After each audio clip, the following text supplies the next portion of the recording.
adoption of the agenda. So moved. Moved by Anna, Second. second by Mandy. Discussion. All those in favor say aye. Aye. Aye. Opposed? Motion carries. 2, new business. 2.1, bus contracts. In your packet, you'll see proposals from 3 of the 4 largest transportation providers in the state of Wisconsin. Nikki did take those proposals and break them down into a much more digestible format. I'd love one as well. Thank you. Oh, it's in there? Okay, all right, thank you. Just a little bit easier to decipher some of the language that were in the contracts. So, go ahead. Go ahead. Whoever wants to kind of give a synopsis. I can kind of start. So the difference is that, like proposal B, they have a 70-mile minimum, where our rates with Cobuson right now, that's the rate up to 70 miles. So I use 70 as kind of the base across the board, just to give you an idea if we had a route that was, but if we did go over the 70 miles with Cobuson, which right now I think our longest route was 65 miles. Correct. So if we did go over the 70 miles, it was an additional, I believe, $1.78 a mile. I didn't include that in the breakdown for this, but just so you could have a comparison of what a typical route would look like based on these 3 proposals. Some of the other things that stood out, obviously, if you look at the extracurricular, how that is paid. Now, the $72.45, that is whether AFE gets picked up and goes to the nursing home. It doesn't matter distance, doesn't matter anything like that. That's the minimum that we pay. And you can kind of see how the other 2 proposals, what theirs looks like. I will tell you that proposal B had a lot of things that would need to be specified in there that were not laid out in the contract that we had available to look through. And then I believe that the response from Mr. Cobuson was included. Oh no, you just emailed that, right, Tom? Well, can you hand that, the thing that we gave you, oh, the 12 ones? Okay. So we did email Mr. Cobuson to try to clarify some of the questions we had about his proposal. And he responded on Friday afternoon, too late to get it into the board packet. But obviously, this is a big cost and something that is important to us to ensure that our kids are transported to and from school on a daily basis. Thank you. Safely, soundly, and securely. So,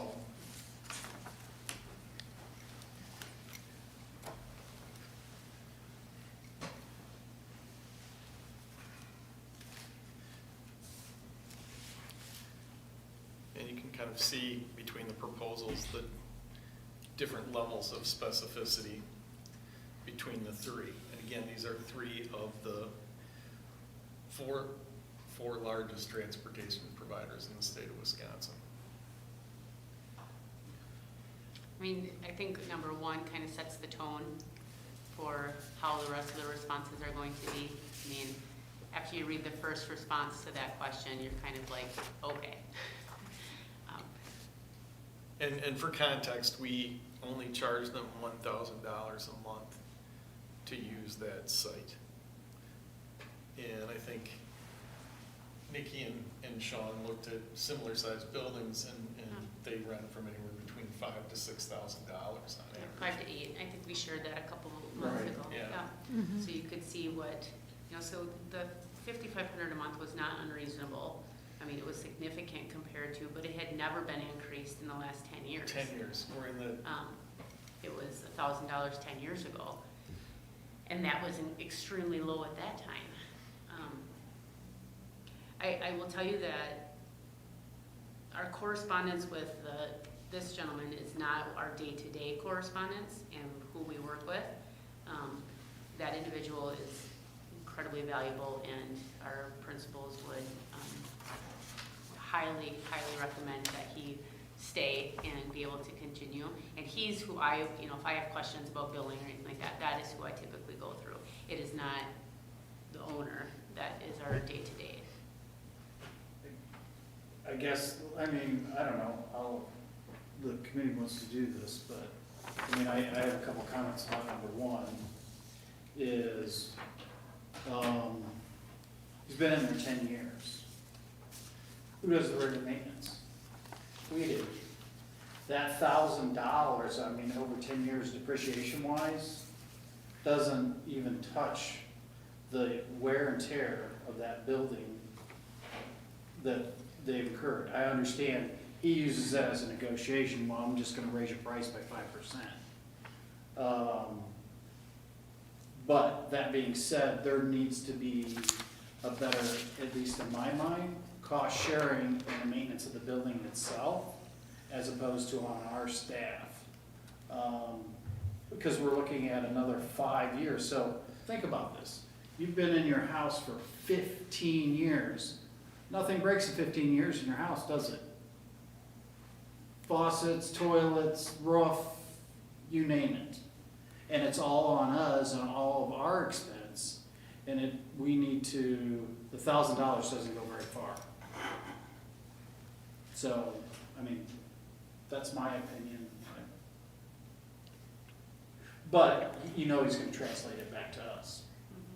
Which is what I was concerned about. I think I've mentioned that a few times when we've been discussing this, is that But those costs are gonna just be then borne back with our, well, and I'm gonna cut you off here for 1 second, and I apologize. But the issue that, I guess the bigger issue that I have is, he's using our building to make business outside of our district. That's the problem I have, is he is using ours as a base of operation for his part of his fleet. And he's getting a cheap rate because we're only charging him $1,000. That's not right. And I understand it's a catch-22 for us. But we can always tell him, it's only for the buses within our district, and you can only maintain your buses in this district, out of that building. I mean, obviously, he's running charter buses Oh. out of that facility Well, and, as well. So, and he's storing them there, and if he wants to continue doing business outside of the district, then pay us. Because he would have to store those somewhere else and maintain that fleet elsewhere and pay for rent on that. I don't know if that's a bad negotiating tactic as far as that goes. I mean, Well, he's who's gonna gonna watch the police, film. who's gonna police that? Well, you better be honest, I guess, at the end of the day, especially if it's in a contract. I don't know.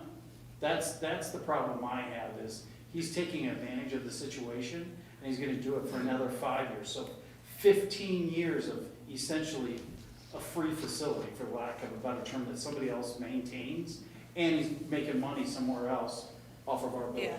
Would B and C also need to use our building? I would guess that they would as well. I would guess that they would ask to. So if we raise the price and he puts 5% on, or what was it, 5.5? 5.2. What, how would that increase his? But you know, that wouldn't then- be our cost. What? No, she's, I'm saying the numbers would be higher, and then would a different proposal look better? No, I'm saying keep the $1,000, but if he wants to do business out of our building, then he's gonna get a charge, an additional surcharge for doing business out of our building.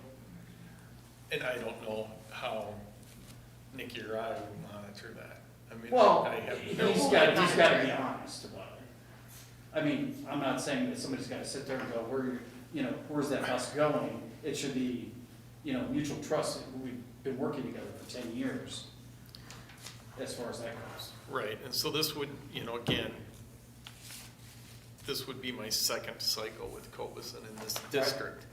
So, 10 years ago, approximately, the district made the decision to sell their bus fleet and third-party contract.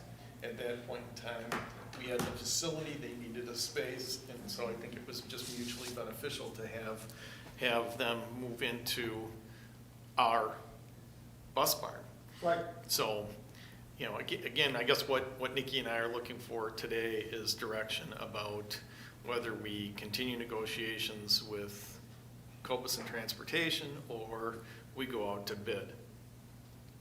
And I think you can see by just the responses, there's not a whole lot of Not a lot of give. negotiating. Not a lot of give That's there. going to take place. It's, I mean, it's pretty much this is how it is, or you want it different, it's going to change everything. Routes, et cetera. And the 8%, that's a little concerning to me too. You know, we enter into 5 years and you want an 8% to possibly be your max for an increase. I mean, that's substantial.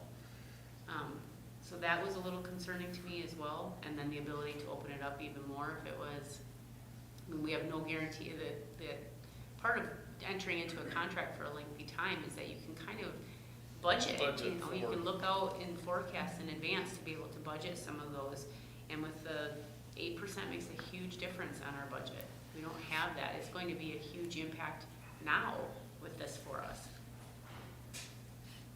So, And yeah. we're just kind of, we're in a not a great situation because we have enjoyed the individual that has our day-to-day. He's been very good to us and good to work with, and we don't have an issue with drivers and finding, and we don't have any complaints about the service. That's not the question. I think it's all of this type of communication and now the financial burden of it that is what's Right, and I think Chris and Crystal, you would say that we're very well served by Cobus and particularly the manager that we have on site. So, I mean, that's part of the equation. Any other comments? And I don't disagree with that, the 8% was a red flag to me. Because at the end of the day, is he giving his employees an 8% raise? No way. It's not translating into real cost for him. You know, and capping that at 4 or 5, and then if it goes above that, absolutely come back and we can renegotiate that in some terms. But saying that I get up to 8% is in the minimum crazy. 2. So no matter what, you have to build in the 2%. You know, that's Right. And who's to say we won't go through another bout? I mean, they're talking on the news that, you know, tariffs are gonna cause more inflation, which is gonna drive up potentially, you know, the cost of goods again, and we may see inflation again. Who knows? We can't predict the future, but we can't afford an 8%. And have him come in and ask for more if it comes at 10%. Good question. So if fuel goes down by 20%, is that reflected in here anywhere? it's only if it goes over, we have a surcharge.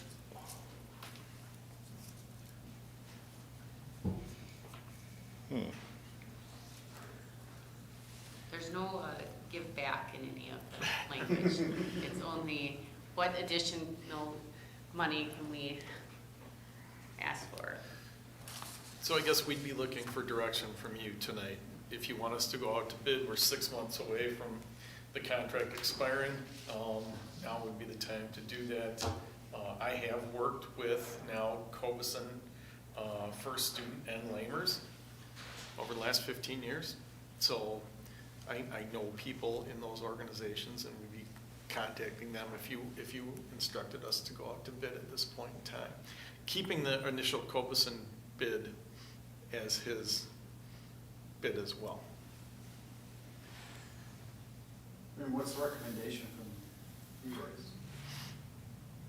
I mean, it's kind of a. I mean, it's kind of like the insurance feeling for me, you know, like everyone is, you know, it's my job to look at it through a different lens. So my lens is to look at it like financially, if it's significant, you know, close to $100,000 in some of these comparisons. I, Not necessarily apples to apples. not though. apples to apples, and it's a risk, you know, it's just like when you jump insurance, it's a risk of what kind of customer service, what kind of, you know, the correspondence and the relationships and all of that. Not worried about that, and insurance, it's the Well- same in form. I mean, with the busing, like Like you if said. that was a big change for our staff, and so having another big change and having to put more on the principals to have to communicate. Now, if we can guarantee that that individual that we work with on a day-to-day basis stays, and he stays in that, position, I think that people would feel okay about it. But also, I don't know if it's in this correspondence or maybe in that email, Tom, about, or maybe it's back here. A lot of this is contingent on us doing the legwork for a grant. For a grant he wants to And write. the grant is significant, you know, that's gonna, probably going to take me a lot of time to get through that grant that he wants, written and submitted. And so a lot of what he's proposing is contingent on that grant. And if not, his costs are gonna be an extra 5.5, or? I don't know that he indicated that. I think he No, wrote it that's what he he said said in in his the email. response, but it's not in his proposal, so. And again, 5 years ago, we elected not to go out to bid and continue our contract for another 5 years with Covisint, so. Tom, in your experience with the other companies you mentioned, do we get the same services? Do we get an on-site guide? I'm just in general from your background. Do you get the on-site guide? Do you get the same service for this? For us? That individual makes a huge difference. I'm just saying, if we get the same service from somebody else, that makes it easier to say, yeah, if you're gonna compare apples to apples, then we should maybe go out to bid. If you're not gonna get that same service, that weighs into it too, I think. You know, in my previous district, when we switched bus companies, they hired the manager from one company to another, hired almost all the drivers back, and it was a relatively smooth transition. There are districts in the state of Wisconsin that have had to take a few days off in the fall at the start of the school year because they're having so many problems routing the buses. So it's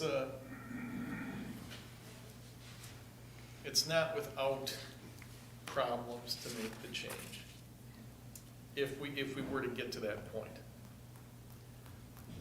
So, how much is it more per year then with Covisint We going don't, forward? we don't really have an apples, we've got his proposal. Annually?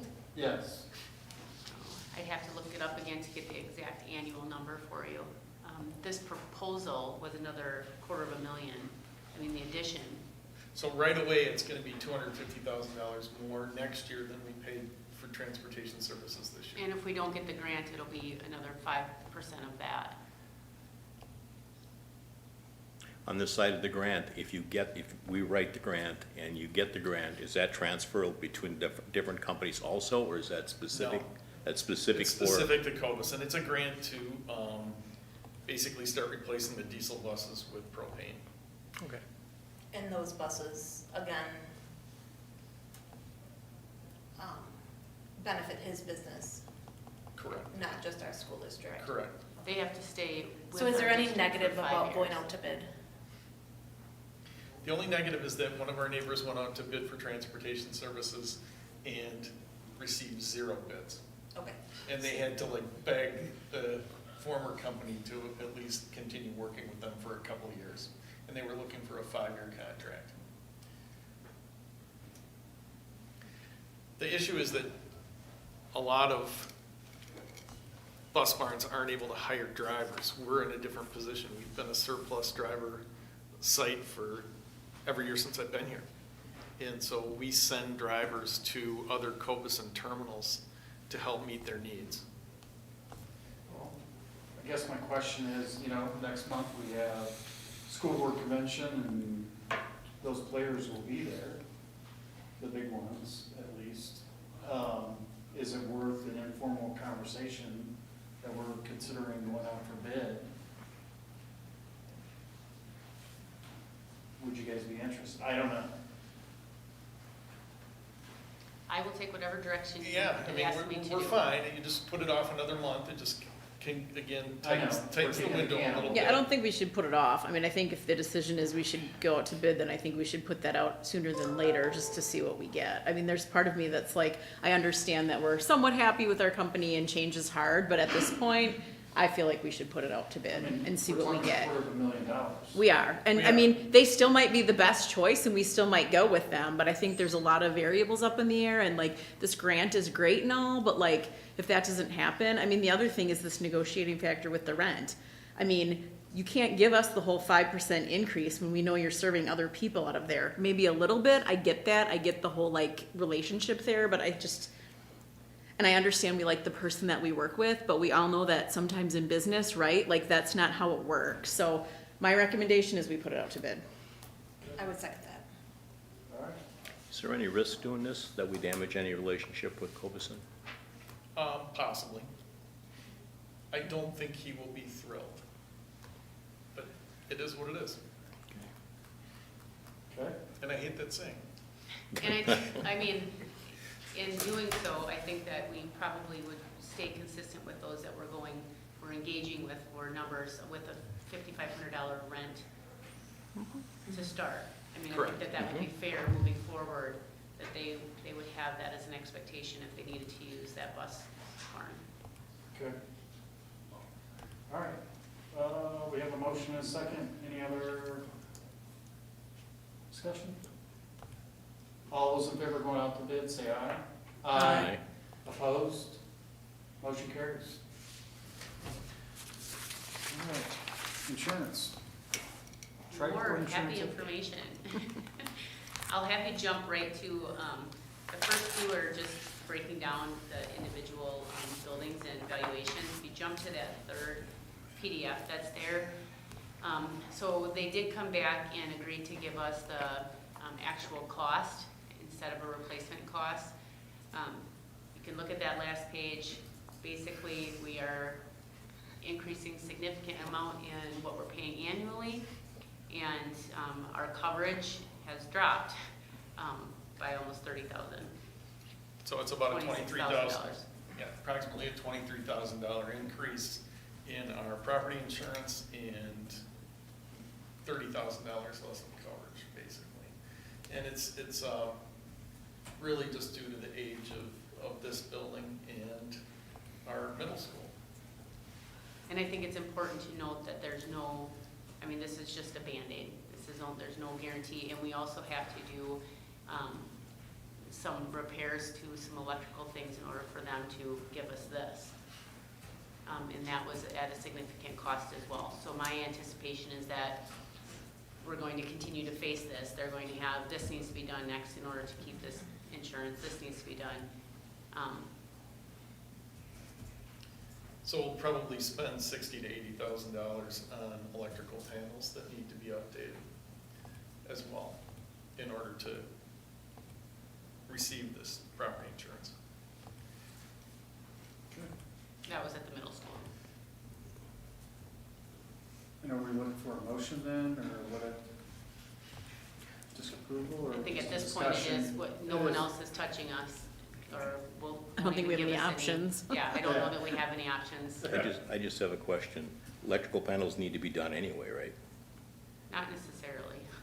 It depends on the future of that building Okay. and the future of this building.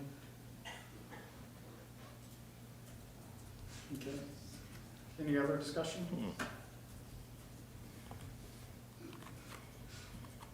No? All right. We stand adjourned. Thank you.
is 7 o'clock. I'm going to call this meeting to order. Has the meeting been properly noticed? Yes, it has been. All right, thank you. Do we all stand for the Pledge of Allegiance?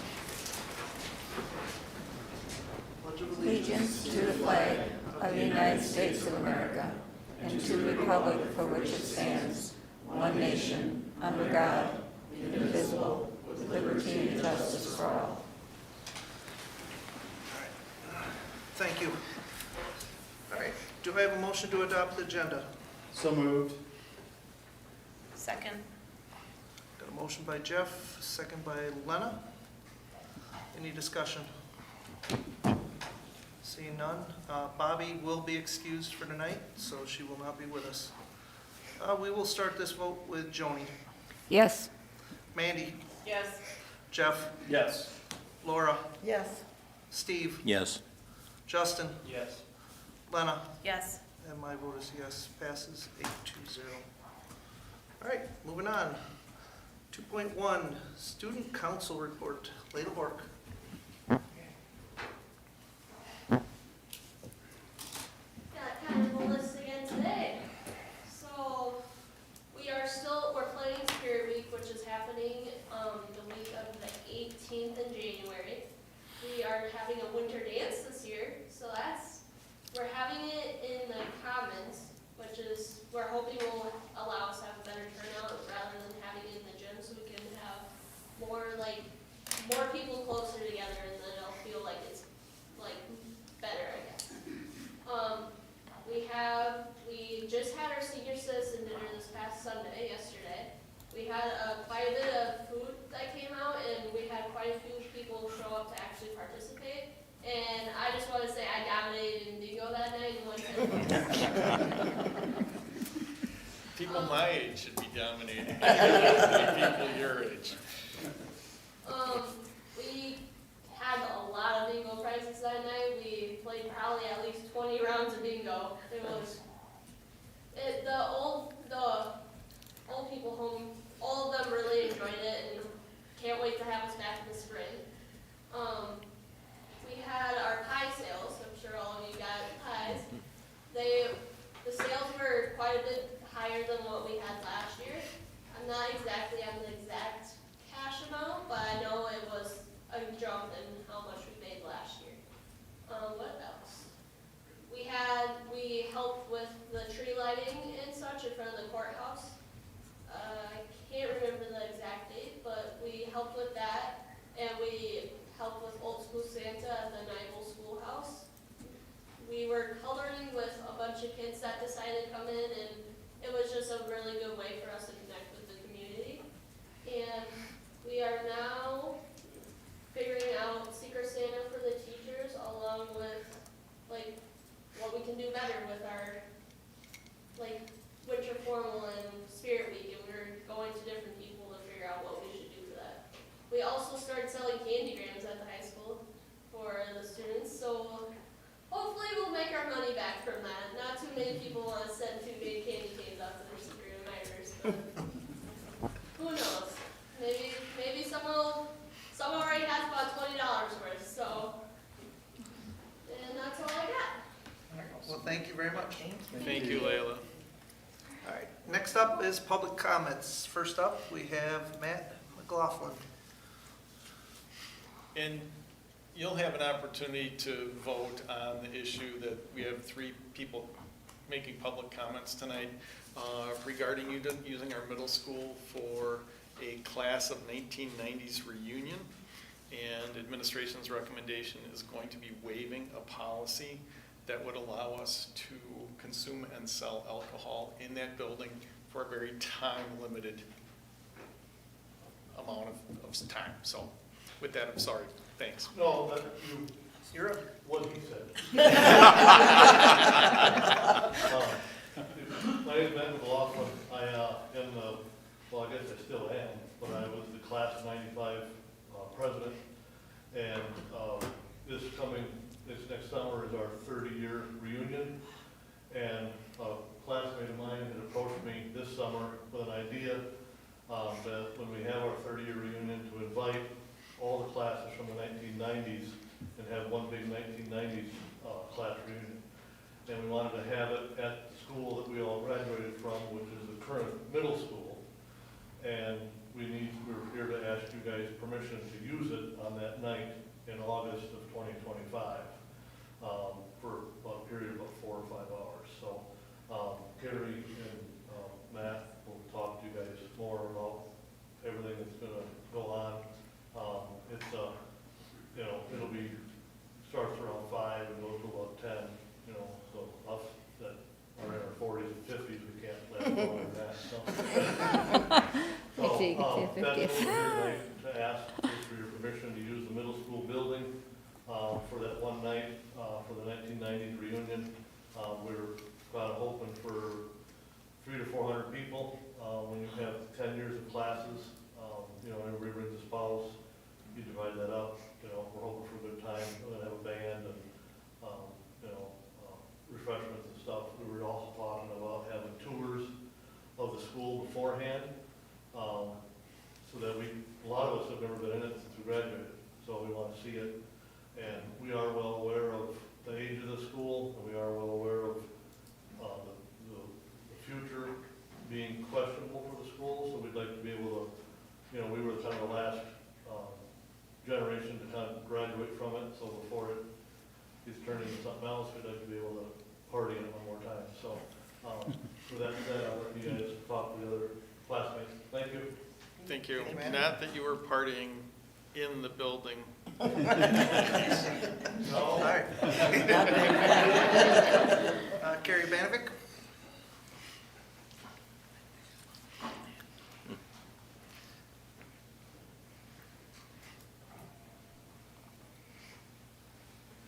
Okay, as many of you know, I'm Carrie Banbeck. I wanted to thank you for letting me speak and for your time this evening.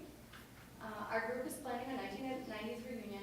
Any class from 1990 through 1999 will be invited.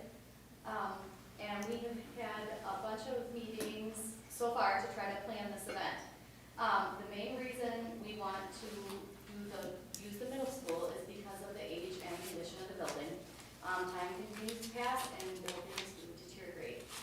The gym of the school offers a stage and we have enough space inside for inclement weather during our event without having to pay additional fees for a stage and a tent elsewhere. We're hoping to raise enough money during the event for a scholarship opportunity, which would be like a legacy scholarship for anyone that has a parent, grandparent that graduated from AF. Attendance, we started talking about the school as an option to increase attendance. A lot of class reunions are poorly attended, with some of the classes skipping the event entirely. We wanted to increase participation and attendance to the event. We think pulling the middle school in might be a better place. It wouldn't be a bar or something if people didn't want to attend there. It'd be a better, more neutral place to have it. Nostalgia, this is a big one. Everyone in this age range would have had the middle school as their high school.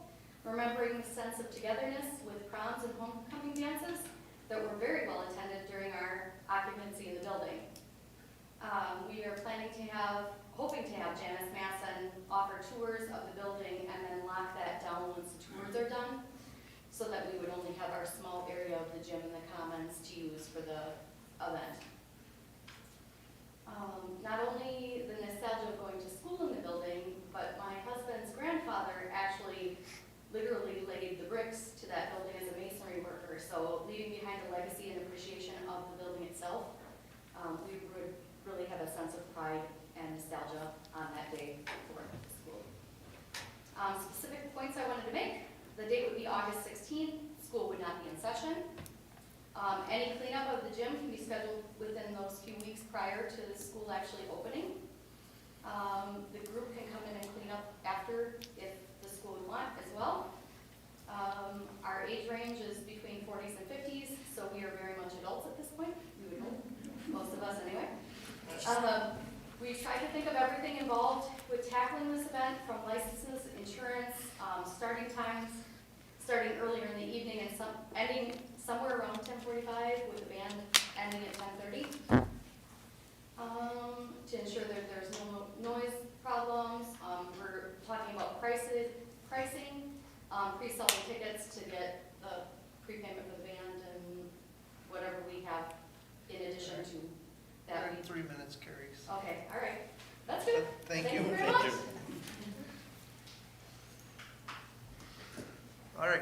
Next up, Matt Blakely.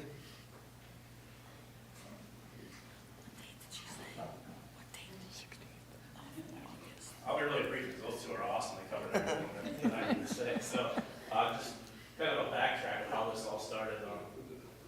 With my class, we're talking about our 30-year reunion and where to have it, how to get people to come back, because we have several people in our class that live multiple states away that we haven't seen in a long time. So we started shooting ideas back and forth, and one was, what if we could have it at the middle school? Would it be possible? So I started tackling tasks. I talked to both Brent York and Tony Bonnet, because I didn't want to go to Dr. Tom and be like, man, you can't even do that. It's not legal. But they were both like, no, there's no state law against it or anything like that. So, and then Tom was extremely receptive to it and thought, you know, you guys being among the last classes there is a really good idea. It could be good for our community. So he's helped us out a ton. Even spoken from the city board of Adams a few weeks ago, and that went very well. We actually booked a band already.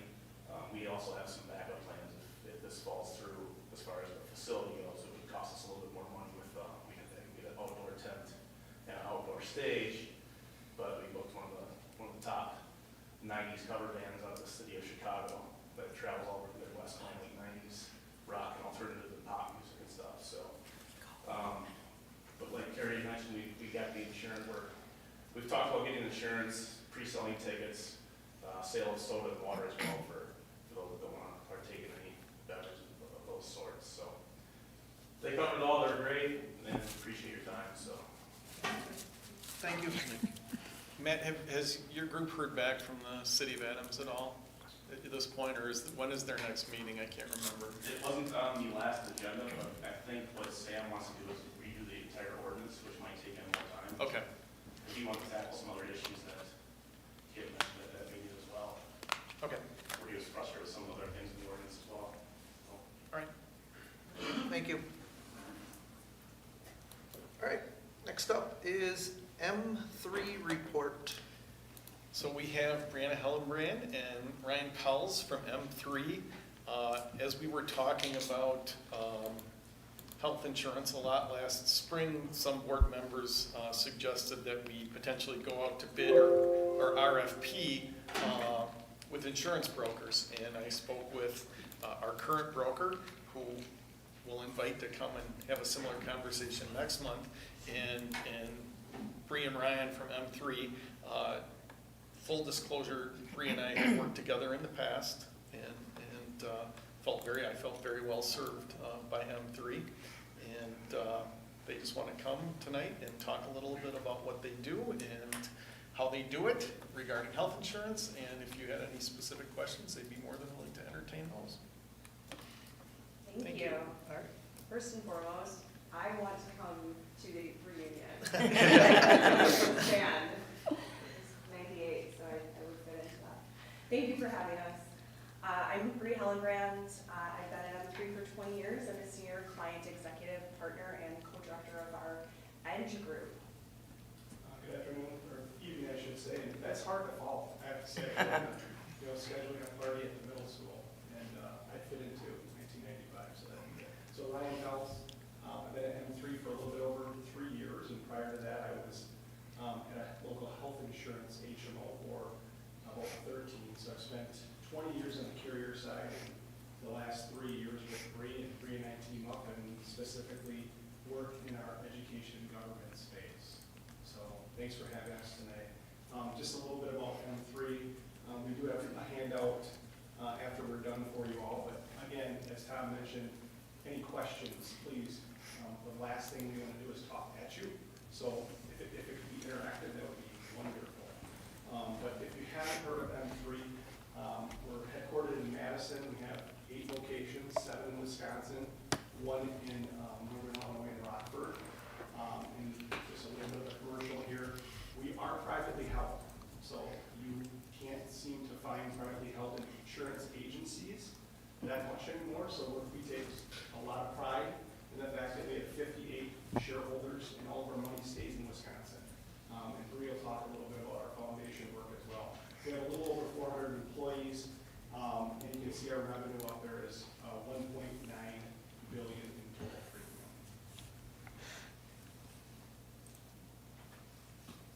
next slide just talks a little bit about our growth. I wanted to take this one because, as I said, I've been there for 20 years. I started in 2004, and if you can see up there, in 2005, we had about 150 employees, and when I started in 2004, we had under 100. So we have had tremendous growth. Again, I think that just really supports, as you saw on the slide before, us remaining privately held. It's really important for us to have that, as Brian said, in a world of, lots of mergers and acquisitions, private equity taking over. Sometimes you have no idea where your money is really going. You may not see it come back in resources that are specific for your district and your community, so we take a lot of pride in that. We both talked a little bit about specialization. So we are a full-service insurance agency. So not only do we handle employee benefits, that's what Bree and I specialize in. We also have the property and casualty. We have M3 Financial.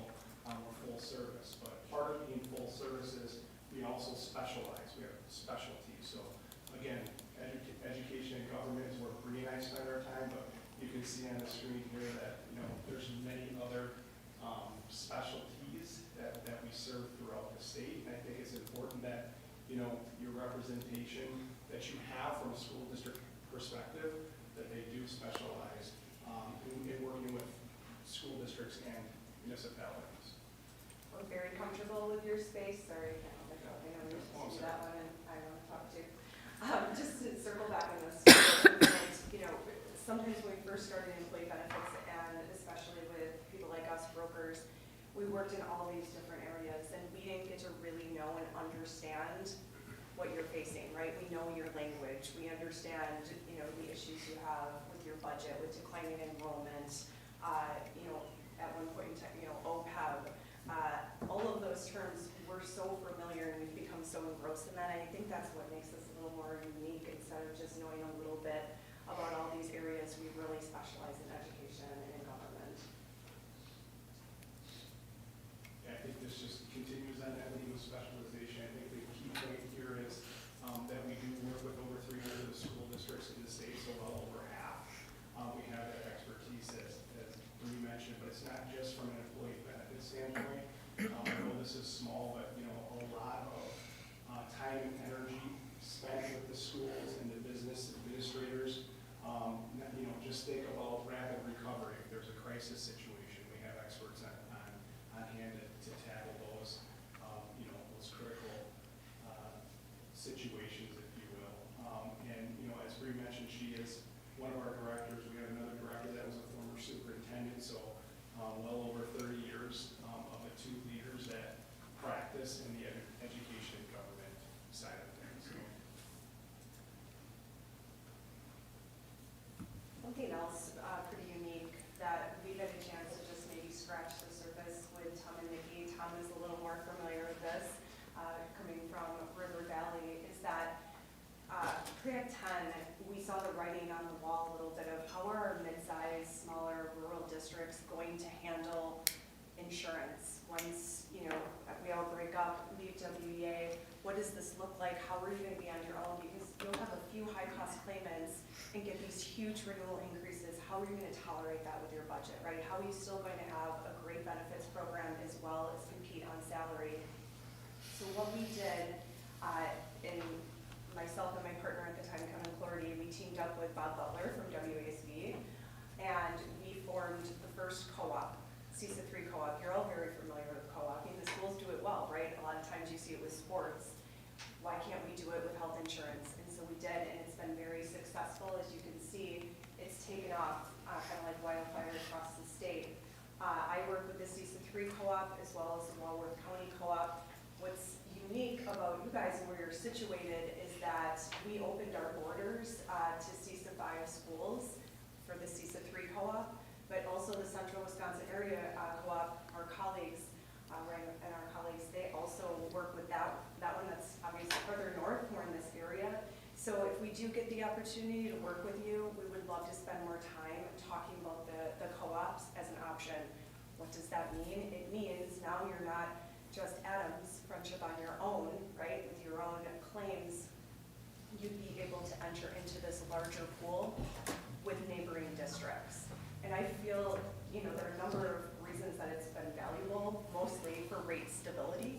We've been able to negotiate not to exceed rate caps, so you know exactly what you're budgeting for in the worst case scenario.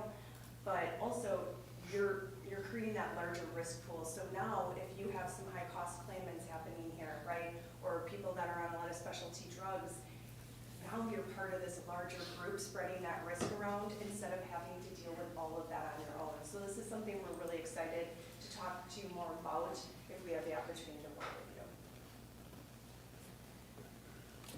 Just a little bit about our team.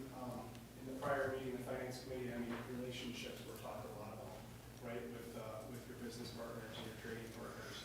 To the top left there, you can see our faces, Bree and myself, and we have a lot of time left in the game. Unfortunately, I think for us, we spent a lot of time. They know how old we are. They know how old we are. But we have a lot of time. So our team, we're unique, Bree and I. We team up. We do most of our joint groups together, over 40 school districts that we have. And so we both do the strategic planning and, work with the districts in that facet. But behind the scenes, we also have, to the top right, we have some expert service individuals. 2 senior client executives, those are the day-to-day individuals. And then we have Jackson on the right. He does some client support as well. I mentioned full support, so, full service agency. We have a director of worksite benefits, so those are the voluntary programs that you've heard. You think AFLAC, so accident, hospital, critical illness, hospital indemnity, critical illness. We do have a team of underwriters, so we have, I think, 3 or 4 actuaries on our staff. We have communications, and then population health. So we have a population health team and then a compliance team. So again, full service. We do have 2 compliance attorneys as well. So you have plenty of support when you're with them. Just a little advertisement. What's so tough for schools, you wear so many hats, right? Especially your administrative team, HR team. And this compliance support that we provide, I think, is really key. We spend a lot of time helping you out as kind of like an extension of your HR department to make sure that you're in compliance. There are a lot of areas where, we find with our schools when we come in, we do a review. We used to call it an audit. That was frowned upon. We never used that word. So we do a review, just to make sure you're in the right spot. If we just say the government's cracking down even on our schools lately, and we want to make sure that there's no low-hanging fruit where you're going to get any sort of fines or penalties. So we would assist you, with the ACA reporting, and there's a whole list of resources that we provide. So that's typically something that schools are very interested in because you don't have a lot of time and resources and energy to do that on your own. This leads into a little bit of our process, so I won't go through every single one of these, and obviously it's very small. But what to expect as a client, this kind of takes you through, what happens when we start working with you. Because we can stand up here and say all of these things, that's great. But, let's get to the meat of what does this actually look like. So if we do have the chance to work together, we'd be able to work with all of the carriers that you have currently and get all the information so we could really evaluate where you're at. Then we sit down with you and your team to make sure we understand what your priorities are, so we can align our resources to assist you with what you're trying to achieve. So we do that through strategic planning. After we uncover some of that, we want to make sure that we are working directly with you and your team and all of your stakeholders. Then we start communication, because if we are going to make changes, take a look at different opportunities or programs, plan designs, we would want to engage with your employees. That's something that we heard already, that you really want to make sure that you're getting more communication and transparency with, with your individuals, with your members. We want to make sure we're assisting with that, because that's something that, again, is really hard for you and your team to make sure that you're doing on a regular basis. So we can set you up with a better cadence for that. Measure outcomes to make sure that we are hitting the goals, right? And and then obviously we always are open to feedback. That would be what kind of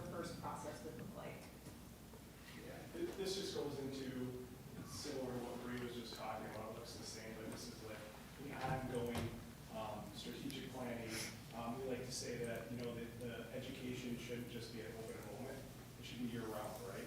So individuals understand their benefits, and our job is to support the district and those employees. So, again, Bree mentioned the strategic planning process, so, that happens early on, and, I heard the state convention mentioned, and once the state convention is over, that's when we rev up, and we're super busy.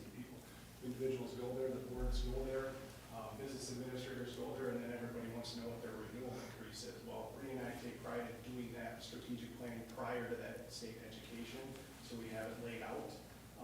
Obviously, there's surprises, right, to a plan and strategic planning, but we like to have those conversations prior to that renewal. We're not reactionary, and we're not just showing up once a year. So it's a little bit about the process. Promise this is the last slide. Then we want to hear from you, and Brian said we do have a handout. This just kind of illustrates where you can take a look at different options. So a lot of our schools, I will say, are still in a traditional kind of fully insured model, right? Where you're paying premium to the insurance carrier and they're taking on more of the risk. But as things change, as we still struggle with our budget, struggle to pass referendums, waiting for more funding from the state, with all of those things against you, we've had to become more creative, and we have our schools looking at different options. And so we wanted to let you know that, we're certainly prepared. We have a lot of schools that have moved in this direction. I would say not as much in this area of the state, but whether it's self-insurance, whether it's looking at a captive, which is similar to our co-ops, but that's a self-insured situation as well. There are a lot of different options we can look at that are different than what you have right now. That doesn't mean we swoop in and change everything you're doing. That's not what we want to do. We know that disruption is really challenging, to your employees, but we want to make sure that we can at least do a full evaluation and determine if you're in the right spot, and if you're not, what are some changes, what are some changes we can make to get you there? I would just say that it's not a, set it and forget it approach, right? Strategic planning, we talked a little bit about that.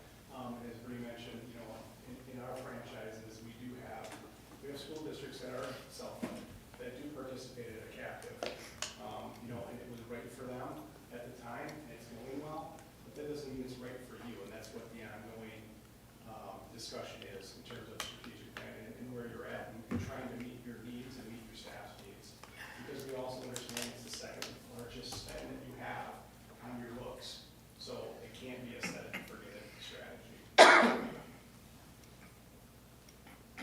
Those are the planned slides we have. I do have, and this is just a sample, but this shows just our scope of services if you work with us. It's not all inclusive, but it really gives you a good idea of what you get when you work with us. And you may ask, how do you pay us for this? I'll answer it for you without you having to ask it, because that's always, something that we want to answer right away. So there are a couple different ways. Right now, I would guess that you are fully insured, and so your broker is probably receiving commissions from the insurance carrier.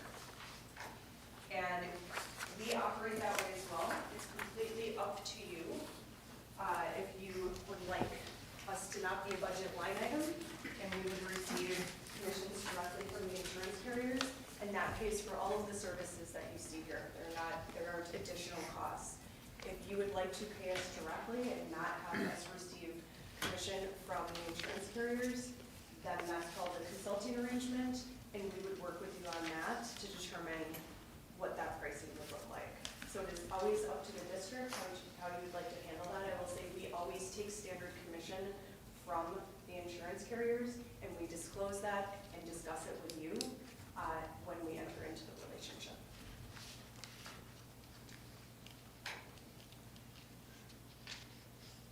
We'll stop talking for a second. Pause for reaction.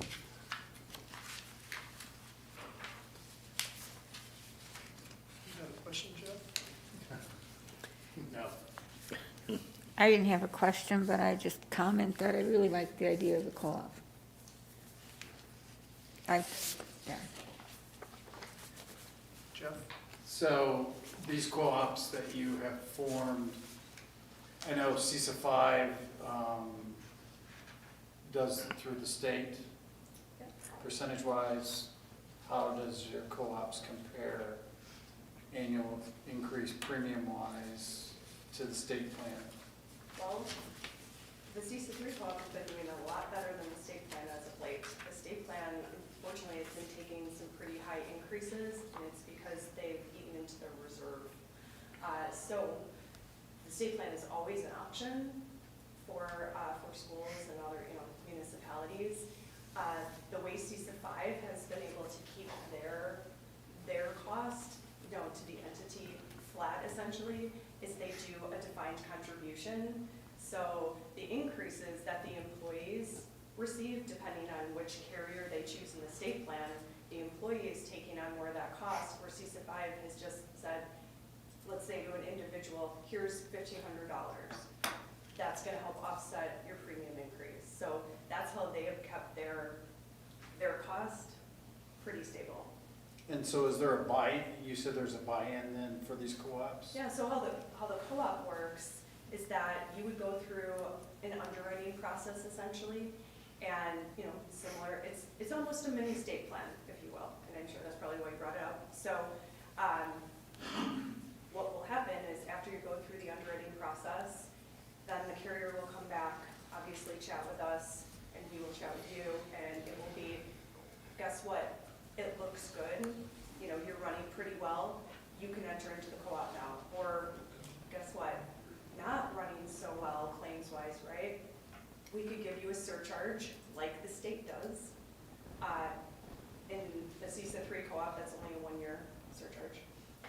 So then the surcharge, and you take a look at that and see if it makes sense. And even with the surcharge, if it makes sense for you to come to the co-op, or unfortunately you are not running really well right now, and we would love to take a look at this for you next year. We want to protect the co-op and the risk that's coming in the front end. If we know it's poor risk right now, we won't allow them in. But once you're in, and you're part of it with everybody else. So there aren't penalties or anything, it would just be on the front end to help ease in some of the high cost claim experience. Does that make sense? Yeah. And those co-ops are not captive, correct? They are not, so they're fully insured. They are, well, I don't want to speak for all of them, but I will say the ones that I work with, the CISA 3 co-op, it is a legal entity. We worked really hard with Bob Butler at WASB to make sure that they are a legal entity. Why is that important? Because schools can't jump in and out. There is a penalty to leave if you leave early within a 3-year commitment that you have to enter it. It would be very turbulent and really challenging for really the whole risk pool if people were hopping in and out. And the insurance carriers are interested in working with you too when they see that kind of stability. How does the co-op work in CISA 3? Is that just through CISA 3, so are you just dealing with? Well, it's funny, it's just named CISA 3. Okay. So it was named CISA 3 when we originally started it back in 2009. And CISA 3 is not even in it right now because they became true small group. They used to be a large group. They were actually self-insured way back when, in 2007, 8, and 9. And they started really reducing their workforce, and they had a lot of high-cost claimants. So again, they were part of this decision when we first formed it. So it was CISA 3, the entire entity, and then it was administrative groups and support staff, because again, it was pre-Act 10, who joined in 2009. And we had about, I would say maybe nine or 10 districts at that point who joined. And then after that, the co-op grew, but we never changed the name. It just stayed CISA 3, but we did, originally it was just CISA 3, the geographic territory, but then we opened our borders to 5. Because right now we have Rio and Purdyville that are in the co-op. We have many others in 5 that are interested. But then, like I said, I also have our colleagues. We're trying to pick up some of 5, that was more where you guys are now. But, you know, we will look at both of those to see if that could be an option for you and what would make better sense. So don't be thrown off by the name. It's just the name CC3, but we've even thought of opening our borders to 4 because we have a lot of interest in 4 as well. So right now, we have 15 districts in the CC3 club. So we're in a unique position here, kind of in between northern carriers in the state of Wisconsin and southern, and we made a painful decision to switch carriers. We needed to from a financial perspective, but we lost employees because of that. How would you help us find the right niche for our employees moving forward?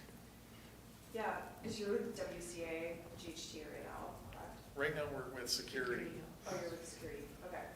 So, well, that would be a part of this whole process. So if we get a chance to work with you, the first thing we would take a look at is where everyone is doctoring, where everyone is coming from, and what your true options are. So that's why when I say, you know, the CISA 3 co-op could be an option, the Central Wisconsin Area Co-op, we need to see. We need to look under the hood so we can really understand what's going on with your population. And that's when we would be able to make recommendations. We can do an RFP, certainly to take a look. You know, when we do RFPs, it doesn't mean we move, but we would want to do that to ensure that we're looking at every possible opportunity for you. And we know you're in a tough spot and where people are living versus where they're traveling and where they're deciding to doctor is all different. Somebody's zip code could be one thing, and that's, you know, a lot of times where insurance is based on somebody's zip code, but that doesn't mean that they don't want a doctor somewhere closer to where they're working. So these would be all things that we would be able to dig into if we get a chance to, you know, become your agent of record, because then we can look at everything. I would also say, one of the first things that we do, especially when we take over new school districts, is we will survey the staff on your behalf. We'll take care of that, if that helps. Because this is obviously, like you mentioned, this is a big spend, right? And also, the retention and attraction is a real thing. You know, when you look at benchmarking as well to your neighboring districts, it's real. Like, you know, the raises are only so much, and the benefits are only so much. It's one bucket where all those salary and benefits are coming out of. So, you know, younger staff, even older staff are looking at neighboring districts, and it's something that we deal with on an ongoing basis. So I think that helps to understand where the staff would like, you know, is it about physicians? Is it about, you know, deductible and plan design changes, et cetera? More or less out of your pocket, you know, but that's something that we would help with as well. Jeff, sorry. When's the best time for us to transition if we made the decision as a board to find a new broker? That's a great question. Soon. You know, as we just mentioned, heading into, you know, we're heading into the holidays now. I would say January, early January, because then that gives us, you know, an opportunity to really get prepared for renewal. And we all know when you're working in the schools, it doesn't matter if you're a 7-1 renewal, a 9-1 renewal, we need to have everything done before staff leave. And we want to have enough time to do that. And, you know, as Brian said, you know, to survey staff. So when, you know, we come in, we get going right away. And, you know, that, I think, early January to mid-January, but early January would be best. I know it's your December meeting and the holidays are in there, but that would be most effective, you know, for new people coming in, trying to get. One last question. Okay, Jim. HSAs. One of my concerns, especially in our school district, we have some pretty high balances in our HSAs for our employees. They're not investing. They're just straight sitting there, money, not earning any income. What would you guys do to change that? Yes. So, I was going to say, what February? yeah, that was my first question. That's, Associated Bank. okay, I think that's part of the process, right? As Bree mentioned, getting under the hood and looking, we definitely have vendors that actually they don't require a certain balance for investment options. And they don't actually charge, the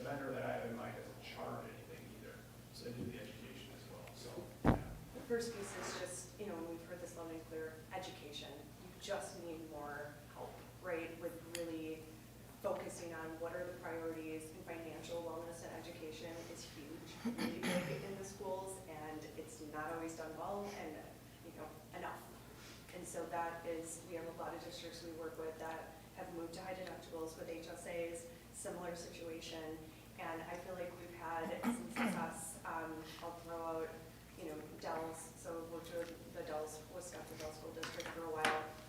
We get to come into their PD days and spend time, you know, picking what would be most effective, and we get to speak to them, right, and do some education. Do the same thing at Bear, we'll be doing that this week.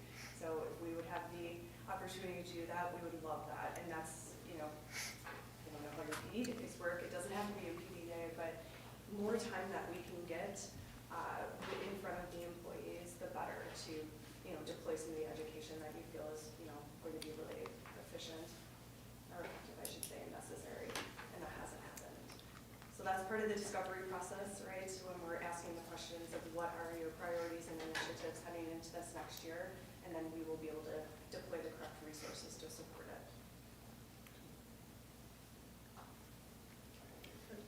Anybody else, anything? Seeing none, I would like to thank you for coming in. Thank you. Thank you. Thank you. Thank you. We will get rid of this court situation. Everyone almost recovered. All right, we will, Thank you, guys. thank you very much. We will move on. Activities Director Fall Report. Good evening. Board, I know you guys have access to this document, so feel free to pull it up. I just want to pull it up so that the part that we're talking about, the people in the audience can see. So I wanted to come in front of you and just a couple things. First off, I want to thank the board for quickly approving a fourth volleyball coach this fall. We had over 40 girls come off the volleyball team, and when you only have spots for 6 girls to be playing at a time, it's pretty hard to get those kids involved. So if it doesn't come up,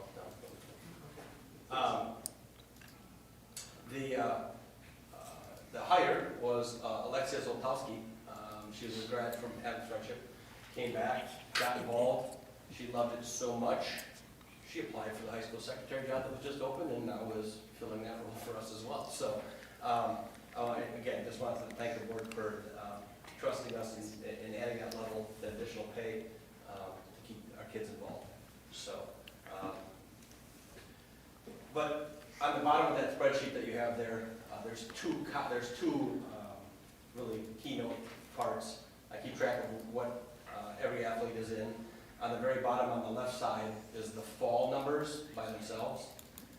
And then as you scroll over and go underneath the winter, we have the winter kind of blocked in black, and just showing you that I told you back in May, I don't know, it was June, I was in front of you, and I said that this was going to be a record year for Adams Friendship. We're well on our way. We're at 38.5% of our student athletes, or students already involved in athletics through this winter roster season. We still have the spring left, and knowing how the spring works with baseball, track and field, boys golf, I guarantee we're going to be over 42% this year, which is, by, like I said, in my 25 years, the largest number we've ever had. So thank you for the opportunity to have these opportunities for our student athletes in our community, because of the fact that it just keeps them busy and involved. So appreciate that. Before I move on, not that there's any questions, but is there any questions on that spreadsheet, any other information or questions? When you go from the fall and the winter, those people that did play 2 sports, I did not count them a second time. This is specifically the fall and winter one, is specific to one kid that has been in a sport through the fall and or the winter. So I'm not double dipping there to get those numbers inflated. Moving forward, results from the fall sports. First year of girls golf, which you guys approved last year, was very successful. The girls participated in the Wisconsin Valley Conference, which those of you that know the Wisconsin Valley, Stevens Point, Marshfield, Wausau West, and East are combined. Wisconsin Rapids, and who am I missing? Did I say Marshfield? Anyways, and we were the 6th team. In the conference, we took 6th, very expected. We're a brand new team, very little golf experience. But every single one of those girls that played varsity throughout the year, I talked to them individually, and I asked, I said, was it too much? Was it overwhelming? They said, absolutely not. First, yes, because of the fact that it's the first time we've ever done it. But by the time they got to regionals, they felt very confident in how they went out and they performed. Not only did they perform well, they finished just 13 strokes out of qualifying for sectionals, as well as we qualified, Keegan Poxic as a senior qualified for sectionals as an individual. So the opportunity was there. These 10 girls jumped on it, and it was a great experience for them, and they're looking forward to next year. Matter of fact, the head coach come talk to me today, and they're already contacting me about open gyms.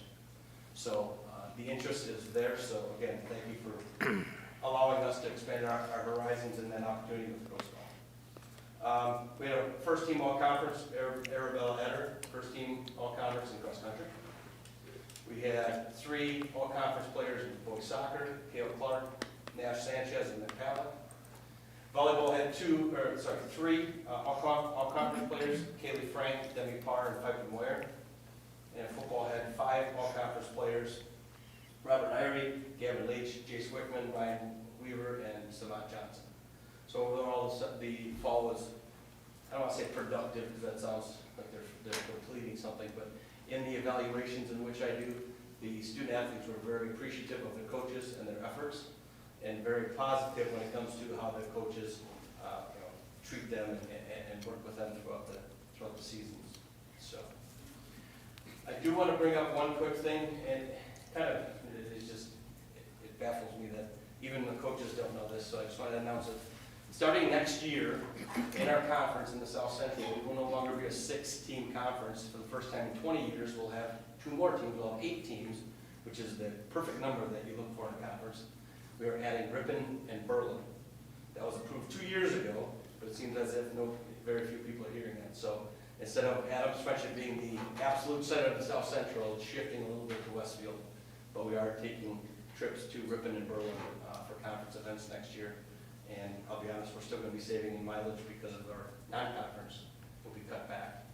So we won't be traveling nearly as far. Online ticketing was a question, or was a concern when we started. I'll be honest, through the fall and through the first 3 events of the winter, it's very seamless. But there's one caveat. The fact that we're still doing cash is making that so seamless. I'm not saying that we should remove it, I'm just saying that a lot of schools, once they've done it, they're like, oh, let's just peel off the Band-Aid, we're just going straight cashless, so we don't have to worry about any handling of money, and it goes directly into the system. Well, into our system, then into our system, right? So I'm not saying we go that route, but the fact that we offer cash or online ticketing, it's been going just fine. There was some trepidation at first, but once a few people found out here's how it's going to work, they were very, very fine with it. A lot of people still bought the season passes, and matter of fact, they like the idea of now I have something that says I am a season pass holder, so it doesn't matter who's sitting at that front table. And with that online ticketing and bringing forward, and if you have any thoughts, one way or the other, you can let me know. We're thinking about doing a conference all-season pass next year. So amongst the 8 schools, anytime we play against those other 7 schools, and of course our own, you could purchase a pass that would get you into any of those venues. You wouldn't have to it'd just be that same code. There it is, scan, and you're in. Now the question truly would be then, how do we revenue share that?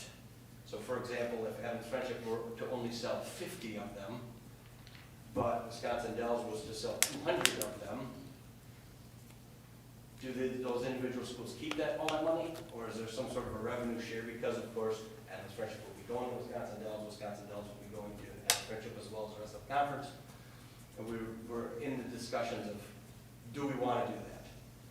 There is some pros to it, but there's also, again, that revenue sharing that they're common, that we wouldn't necessarily want to jump 2 feet in right off the get-go, so I'm just bringing it to your attention. And then last but not least, the online streaming option. I really haven't heard much, I don't say negative, but so for the past 3 years we've been streaming directly to our YouTube account. Well, with our online streaming service Huddle, we no longer go through YouTube, we go through Huddle Fan. And the benefit with Huddle Fan is you can sell advertising, which we have done, to recoup some of those costs off of what the Huddle subscription is. And the coaches love the subscription, gets them their stats and coaching protocols. On the fan side of it, you can go back, you can go to Huddle Fan right now on your smartphone, on your smart device, your TV, and you can either watch previous games or you can watch the game live. And I'm hoping, fingers crossed, that before Christmas break, I have it set up to where not only do you have the video of the game going, but I'm going to link it up to the local radio station every time that they're broadcasting. That will be synced, so you'll be watching the live stream, listening to our local broadcasters call the game. Got that, Matt? So, and that's all free of charge. So it's just a matter of getting hooked up to that and utilizing that option. So, any questions? I just was gonna ask if there's any cost to downloading Huddle Fan. Oh, absolutely not. Nope. You can go right now, you go to Huddle Fan, type in the App Store or Google Play Store, it's right there, you click on it, it's there. Then you can research any school. All of our games, home or away, will show up on that spot, on our homepage. If it's someone that doesn't use Huddle, then of course there's nothing we can do when it's an away event. But every time it's on our main court of our gymnasium, JV volleyball, varsity volleyball, JV basketball, varsity basketball, wrestling, all those will be streamed, and as well as on our varsity field. And then this spring, varsity baseball and varsity softball, fingers crossed. So we're done in details. So yes, there is no cost of that. When are we gonna rip off the Band-Aid as far as, is the community ready next year, or? As a conference, we weren't ready to jump in unless everyone was willing to jump in. And then there were 2 schools of the 6 that already said that there's no way they'll ever go cashless. That's not to say we couldn't, but it's a matter of when do we want to do that. And I should also give the caveat that this winter, we've also opened the concession stand with credit cards, debit cards, to be able to pay with that, using the exact same system we're already utilizing for tickets. So nothing is cashless, but we would have that opportunity if that's what we wanted to do, if that's what we get towards.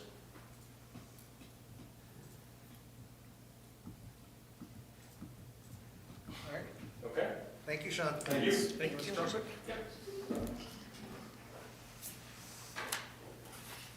All right, 2.5, teaching and learning report. And while they're getting ready, everything that you're going to hear tonight is important. Health insurance, obviously very important. Co-curricular experiences, we know that participating in co-curricular activities has an impact on both school and post-school outcomes that our students attain. Busing, obviously, huge issue. But the most important thing that our administrative team and our teachers do on an annual basis, besides getting technology to work, is helping our kids achieve academically. Both how they do on achievement scores and growth scores. So this is what we're really about.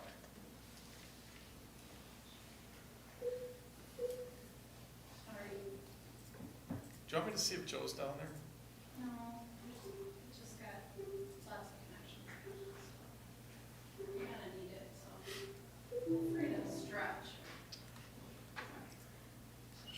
While they're setting up, does the board have anything should we just do the board education? You could do board report while they're trying to set up, absolutely. While you guys are setting up, does the Board of Education have anything they would like reports? Joni? This Saturday, from 10 to 3 in Madison, the Wisconsin Public Education Network is hosting a legislative event to go over some of the actions for the proposed budget that Jill Underlay is. I am headed down there. If anybody wants to ride with or attend, I have all the information, so. Okay, thank you. else? What's that? Sorry, Nope, you're good. There we go. we've only done it 1,000 times. It's not Sure, is Crystal going to get Joe?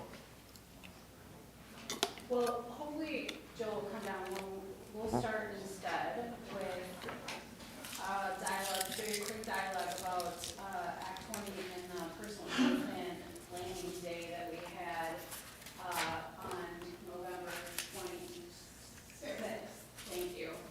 So as you'll recall, you very kindly gave us that day to work with our kindergarten through third grade staff to plan specifically on working with our personal reading plans and also working with them on, thank you, what we could do with looking at how to meet their needs within the regular classroom. So we have such a large number of students who will need personal reading plans, and coming in January, we will have way more than what we looked at having in the fall, which were before it was required. So we had that day together to really show the staff what we could do to meet their needs, how the personal reading plan process works, how we write them, how we implement them, how we collaborate together to ensure growth. The second slide in the link there, you'll see on slide 2, which I think is a great slide, and hopefully it'll come up here, but was how people felt about what they knew about personal reading plans at the beginning of the day and what they knew at the end of the day. So that felt pretty amazing to us. So the one was, I don't know anything at all, and the 5 was, I can teach this. So whoever those 5s were, Roxy, we need to like take them and try to find us. So it was fantastic, and just a shout out to our intervention team. We had our elementary interventionists, our middle school interventionists, our high school interventionists, all there helping to lead small groups to make the day as productive as possible. So it really was a very productive day, and people walked out of there, I think, feeling much better about the work, and also many of the comments, and Roxy could jump in here too, but were really about, as they keep thanking us for helping them understand how you can better meet the needs of individual students within the curriculum that we already have.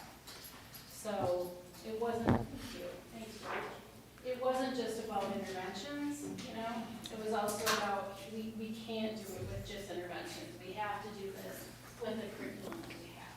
So I just wanted to give an update on that. Roxy, you want to add anything to that? No, I've been meeting with some teachers and just the appreciation that they had and how less stressed they are being able to see it and go through it and participate in writing those plans. It's just kind of eased a little stress off of them because I know that they were highly concerned about what it was going to look like. We did tell them, even though this was practice, that our intervention team, including Heather and I, will write the first set of plans come January, and then at the later end of the year, we will include them in that. Do you have anything else to say, Roxy? 1991, so I'd like to go as well, if I could. We spent some time with that group in grade level teams and the entire elementary, just having conversations about what, what Act 20 looks like, what's good for kids. We even showed them some pieces of their current curriculum that would be very helpful when doing these plans, especially around small groups. And what we realized is that some of our teachers, new and old, didn't know some of the items existed. So it was a learning experience even for their current curriculum of ways that could support, and so now they're diving into that and have asked for a little more training for that as well. So it certainly was a learning all the way around for everybody. And you see how we've worked to like play off of each other, that's where it really was. So, slide 3, you'll see some comments from staff, and we just thought they were really powerful. We just pulled a few comments, and it was really about, the question was, how will what you learned today positively impact learners? And it just felt really moving to us. You know, this is a edict from the state, an unfunded mandate, and we're really, really trying to make this a good thing for our learners and for our teachers, because if the teachers don't embrace it, it's not going to make a difference for our students, right? It's kind of like what Tom was talking about, and I really appreciate that, because this work is something that is a great lead-in to the data that we'll be showing you about from our district and school report cards tonight, because it is the work that we need to do in the district. And so I just really appreciated the things that we saw, and I know Crystal and I reflected too, like the collaboration between special ed staff and regular ed staff is so important as well, and we definitely saw that and saw staff learning from each other in ways that we just don't usually do. And so even though Act 20 has forced us into some things that we wouldn't probably have done, it's also been a really good thing. Justin, I know you raised your hand. Oh, I'm I sorry. kept talking, no, I was talking. I was just gonna ask how many students chose to attend that today? 176. I don't know about the other buildings, but we had 176, and talking with staff that were at the building, said it was a good day, things were very organized, students were engaged. It seemed to have been, although different, but a good day. Some of the staff that actually told me they had fun, and I was like, ooh, okay. Statistically, that is a day that, I don't have the exact numbers, but historically, that is a day that students take off anyway. I was just curious. A lot of deer hunters in the woods. Some that filler week. questions till you got there. Okay, any questions about that day or that work? All right, and we'll step right into the K-12 report cards from the DPI and the data therein. It's been, it's not embargoed anymore, so we can share this with you. And we're going to start with the district data and then move into some of the school data. And we have a lot more data than what we're sharing with you tonight, so if anyone has any questions, please let any of the principals, Crystal, or myself know, and we'd be happy to talk with you more about it. So, as was true in the past, we really are trying to be transparent and clear. You will see that the slides that we're sharing from the 3 schools, they look very much the same, so we are comparing apples to apples in many cases, so you'll get to see the same data from each level, the data from their schools in the same manner, I should say. We're looking at our data in ways that, what does it tell us, so that it can help us move forward, and then also kind of what I was just saying, which is how can we have our K-12, all 3 of our schools, really look at collaborating and looking at the data across the board so that we can really move our students. So I'm not going to read this slide to you, but I think it's important that, as Crystal and I were talking today about this too, that really some of the things to point out is that the improvement trend is really high, and you'll see this, like data doesn't lie, really, right? So you do see a positive trend happening in, not just in growth, which we talk about all the time, but our overall accountability as well as math and ELA achievement. It's slow, but it's rising, which is really good. So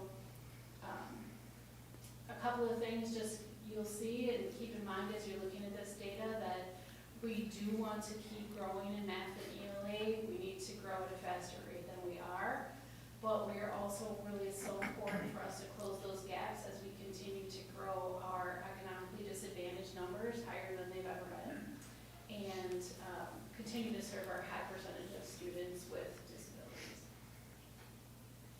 Okay, so this slide, hopefully you've got it in front of you, it's a little hard to read from a ways back, but it's to us probably as a district slide, one of the most important ones. So on the top left, that is our district's ELA achievement over 4 years. So the top year is 2021, the bottom one is the dark green is this So it's moving steadily but slowly, and we just have circled the highest year, which is very common when you show charts, right? So it's this year, which is really good. To the right of that one is our math achievement. Same thing, over 4 years, this year was the highest, right? And Crystal's gonna talk about the bottom two charts. So the one on the bottom left, you're looking at our economically disadvantaged students, and I know we had talked to you about this before, but having that data review team to make sure that our data is accurate, we were able to correct some of those percentages by really digging in and looking at our data. And now we are seeing that we are probably more accurately representing our student population and economically disadvantaged. I know we keep having this conversation over and over again, though, students identified as economically disadvantaged, it means they qualify for free and reduced lunch. What it is not telling us is where are they falling at that federal poverty level? What does that family income really look like?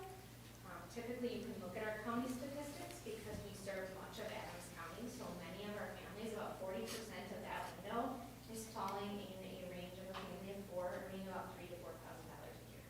So they are living well below the means, and that really is the student population that we're serving right now. We're happy that we're able to capture that a little better and make sure that we're able to look at grants and other things that come along with understanding our population that we serve. And then on the right, on the bottom, we're looking at students that have been identified as having a disability or needing some type of individual education plan. And you can see how they're circled with the 21-22 school year. So we are seeing a trend of a decrease. We've seen a 4% decrease over the last 4 years. So we were really exploring that. What does that mean and what does that look like for our students? I was able to dig in and look at how our students identify, and what we're seeing is a reduction in students with specific learning disabilities. That tells us that the IE times that we're using for students and what we're doing in our RTI process, that response to intervention to make sure academically kids are where they need to be, that's where we're seeing that reduction. So over the last 4 years, we've put PLCs in place, and we've really focused in on that IE time and making sure we have interventions at the right level, and we can see that making a difference for students that are experiencing some disabilities at school. Yeah, I mean, what we would anticipate seeing, right, when you look at those bottom two charts, the bottom left chart, the economically disadvantaged percentage going up, you would not expect to see any growth in ELA achievement or math achievement. And, you know, we're seeing that. And the reduction of students with disabilities also doesn't generally go hand in hand with increased percentages of economically disadvantaged students. So it's almost opposite of what you think you would see, and frankly, what we're seeing in many other districts around the state. So I think that's something to point out and recognize about who our district is. Oops, wrong way. So I'm not gonna go through each one of these slides, but what you'll see in the next several slides is the blue are all of the schools that are in the South Central Conference, and Adams Friendship Area School District is in the green, and it's just listed alphabetically so you can see the most important score really on the report card when you're comparing districts is the accountability score. It's this first one. So they take into account everything and that's on the report card, and they weight it based on economically disadvantage and growth and achievement and where you're at over, is it 3 years, Tom? Yes, it's a 3-year rolling. Right, so it's a 3-year overview, right? And so when people look at report cards, that's the score that you see on the report card, is the overall accountability score, and when you dig in, you can see all the other pieces. But as you can see, this tells a different story than I think when people talk about our district outside of here. Sometimes they'll say, oh, your achievement is really low, and you're not doing well, and it's just not true, you know? It's really not. If you look at this overall accountability score, we're actually making a lot of gains, and we're proud of our teachers and our kids for this, so I just want to say that. I won't go through these other ones, but I put them in there for you. The achievement scores, economically disadvantaged, we are by far the highest economically disadvantaged percentage school in our South Central Conference, and students with disabilities as well. While we said we're seeing a reduction, we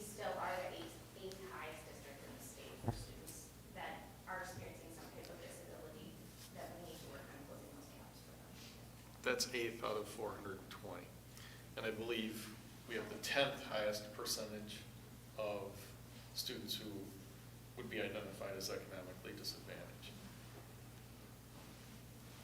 Yet our scores we're still doing really, really well from a score perspective. Any questions about our district data before I turn it over to Roxy? Okay, thank you. So I'm just gonna briefly just talk about our ELA achievement, math achievement, and then some other items. So you can see that we have not made a lot of growth in our ELA achievements over the past 4 years, but we have made some.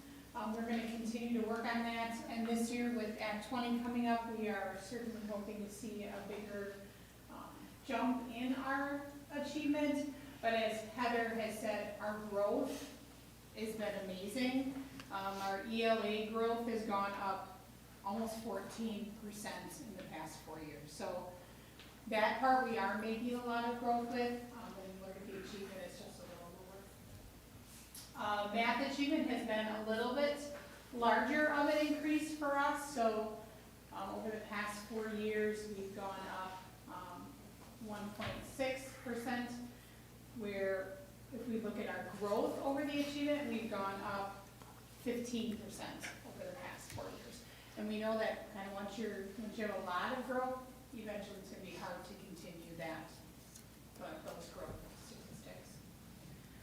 What we want to work on, and I kind of summed up everything that we've seen an increase, as Crystal had said, in our economically disadvantaged at AFE, we are up 22%.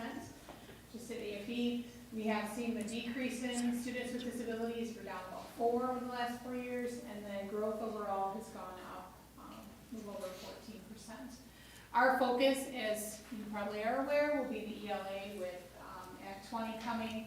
Because we really have not seen that significant change. We're going to continue with our keys to comprehension, which is that work that we've been doing on our PD days and our PLCs, and then just the personal reading plans and kind of targeting more small group with students within the regular ed classroom versus the pull-up that we do for IE and special ed. Any questions on the elementary?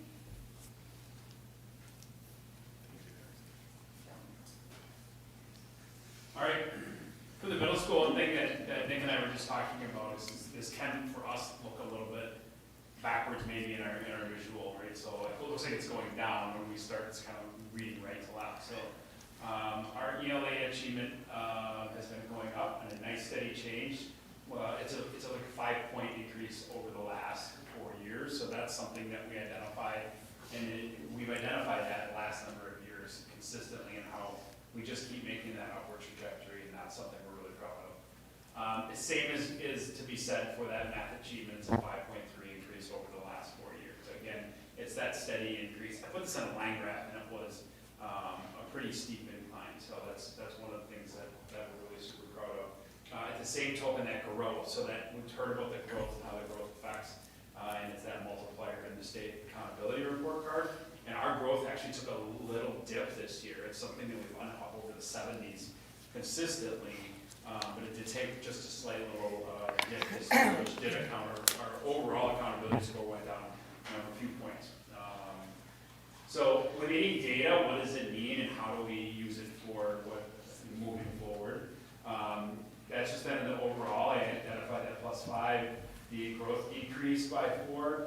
And then identify that correlation with STAR. So this doesn't tell us anything new. So it's almost like that sarcastic answer. Thanks, DPI, you just told us something that we've already identified in July and put plans in place for, right?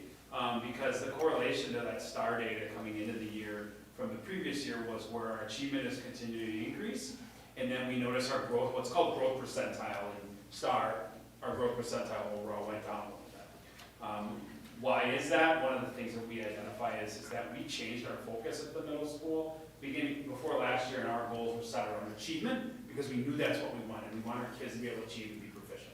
So that's one of the pieces. The other thing is in that bottom part, intentionality during IE, we just hypothesized a little bit that we rested on our laurels, maybe some where we think the kids that are at benchmark or above, hey, they got it, maybe we don't need to push them enough, which we know isn't true. And we've made some changes in our IE just with the new program called Morphine Magic. That's been a really excellent program in ELA, and just some more real scripted, intentional programming for those students. And again, it's that trust the process. That's what I put for focus areas. If there's nothing here you haven't heard from me already and haven't heard from me in the last 3 years, because we know it works, no matter what we're talking about. The PLC framework on all that collaboration, and the right collaboration, and the right data, getting together as a team works. The key comprehension routines is new this year, but we see that it's working, especially in those content areas for the middle and high school, where we have a math teacher knocking on my door saying, you have to come see this. It's what's called the top-down topic web. It's a literacy framework from that key comprehension routines that use it in math. I'm so excited how the kids got it, right? So we're starting to see those immediately cross over. And that continual framework of the IE, we're a leader in the state, and it's not anything that's overblown. That's legitimate. When I go to conferences and they say every single one of our kids gets a math and reading IE, no matter where they're at, every single day they look at me and they say, you get what now? Right? So everybody else, when they share with their colleagues on the state, get that same response. So that's another big plus. And then that last part is co-plan, co-serve, co-learn, which is really kind of a fancy way to say co-teaching, but for us, one of the big changes this year was that co-plan. We've created a schedule where our special ed teachers are not only co-teaching more with our core teachers, but they're planning with them every single day. They're embedded in planning every single day, and then they are able to work on what does it look like. We have some of our special ed teachers that are leading an entire beginning of a lesson for all classes, so that they're not just like they're a para in the room. It truly is a co-teaching model. So then that's starting to show some real dividends as well. Questions for the middle school? Thank you. Two things before I start. Class of 1999, so I barely made it. And two, for the last hour and 15 minutes, I've been just staring at the door, waiting for Kevin to come in and save me in time for this, and he just buzzed right by. I guess you give me, I'm sorry. So like Chris said, as you're looking at this, it feels awkward to look because you're going right to left. But in our ELA achievement, we are up 3.3 points over the last 4 years. Slight dip in 21, 22. You see the same kind of thing in math here. Again, reading it right to left. Up again, 3.4. You see that growth there. That's what we're really looking for in that going above it. But we stayed fairly consistent in our economically disadvantaged, where in the district, you said at Rise of the high school, we were fairly consistent with our students with disabilities there. Again, like Chris said, the growth score tabled off, but we did make those ELA and math scores did increase over that 4-year period, which is again what we're doing and looking for. Continue to offer our interventions opposite of our lunch period in both reading and math. Students that are identified from their STAR scores, our disciplinary literacy with the key training, again, like at the middle school, where you can see content area teachers that are teaching reading throughout all the things that they're doing. It's really all encompassing there. You see a lot of good things coming from that. Our increased pull-out interventions in reading is really highly intensive, almost one-on-1, one-on-2, one-on-3 possibly, where our interventionists are pulling students out and working very detailed on what specifically those students need. They're pulling out of other classes to work on their reading, and we've seen that. Work. Our instructional coaches have become more interventionists, but at the same time, Ms. Eder has taken on more of a technology role from us for the building as well. So her time is a little bit split, but we still do have Ms. Eder and Ms. Stokes doing some of the interventionists. Where we do still struggle at the high school is that chronic absenteeism. We know that the more days that you're out of school, that significantly hurts some of those scores that are coming through that we're working. We have weekly meetings with our attendance team, family outreach, all kinds of different things to get kids back in the building, get them to stay and continue to grow. Questions for the high school? Thank you. Okay, so does anybody have any other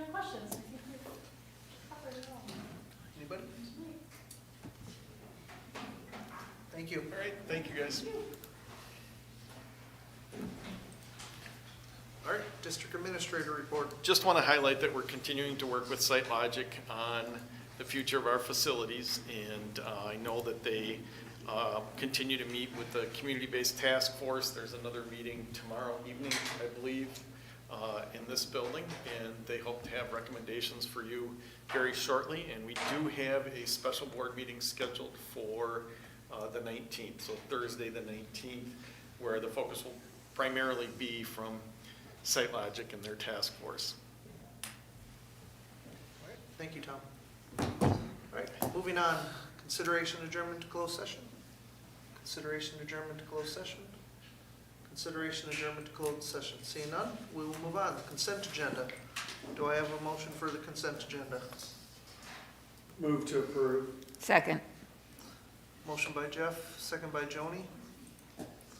On the consent agenda tonight, we have gifts. We have a donation from the town of Rome Fire Department for $2,000. We have the bills. We have meeting minutes from our November 11th regular board meeting. We have a retirement of Donna Olson. Which you don't have to approve, by the way. I question that one. I question that one. We can pull it out. We have some resignations from Maya Harmeyer, Claire Fishbach, no staff transfers, and we have some hiring.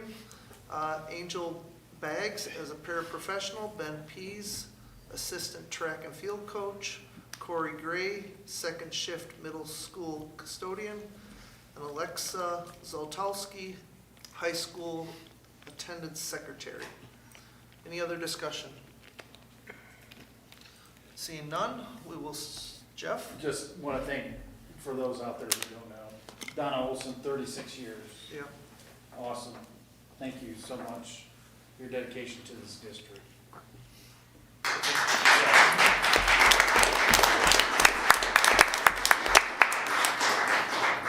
And Donna has so much historical knowledge of our district. I ask her questions about everything, from when our buildings were actually opened to budgetary issues on a daily basis. And she's planning on continuing to work with us on a very part-time basis, which will be helpful, but she is an exceptional individual, exceptional human, and has been an integral part of our district for 36 years. So, thank you, Donna. We missed it here. All right. Anything else? Seeing none, we will start this vote with Mandy. Yes. Jeff? Yes. Laura? Yes. Steve? Yes. Justin? Yes. Lena? Yes.